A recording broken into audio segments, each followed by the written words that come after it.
Assalamualaikum warahmatullahi wabarakatuh. Kembali lagi di channel Dunia Sejarah Islam. Semoga Anda hari ini diberikan kesehatan, kelancaran rezeki dan setiap langkahnya selalu diberkahi Allah.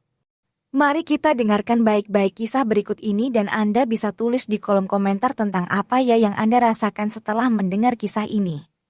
Supaya dapat berkah, silahkan subscribe channel Dunia Sejarah Islam.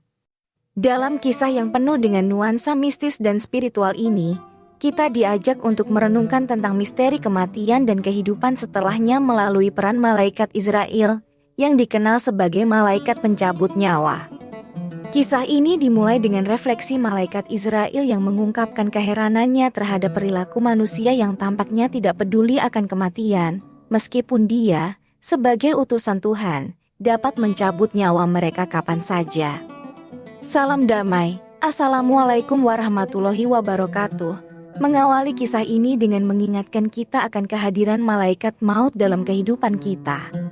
Malaikat Israel, yang juga dikenal sebagai malaikat maut, adalah salah satu dari 4 malaikat utama dalam agama kita, bersama dengan Jibril, Mikail, dan Israfil.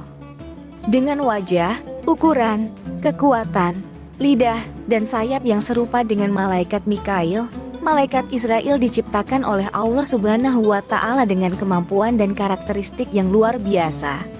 Dikisahkan bahwa malaikat maut memiliki 4 wajah yang masing-masing berfungsi untuk mencabut nyawa para nabi, orang mukmin, orang kafir, dan jin. Dari kepala hingga telapak kakinya, malaikat ini berbulu zaufaran, dan setiap bulu memiliki 1 juta muka, dengan setiap muka memiliki 1 juta mata dan 1 juta mulut.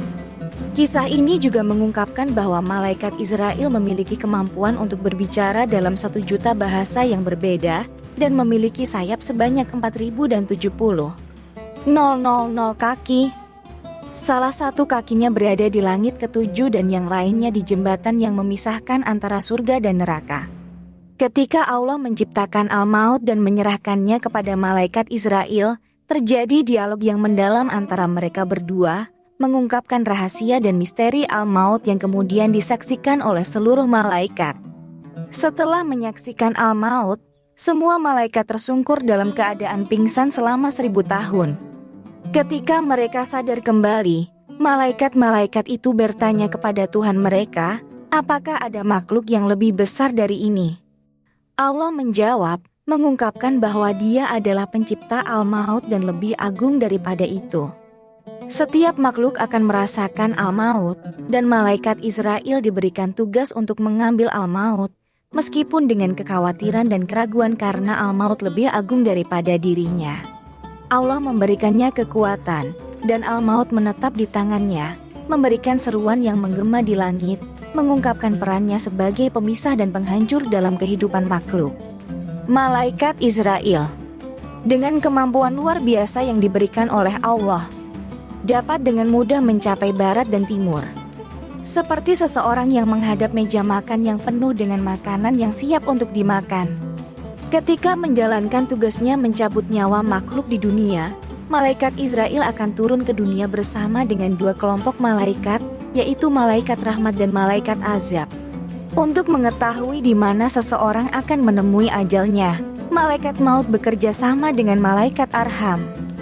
Dirinya memperhatikan wajah manusia di muka bumi ini 70 kali dalam sehari. Dan ketika ia melihat seseorang tertawa, ia merasa heran, karena ia bisa mencabut nyawa mereka kapan saja.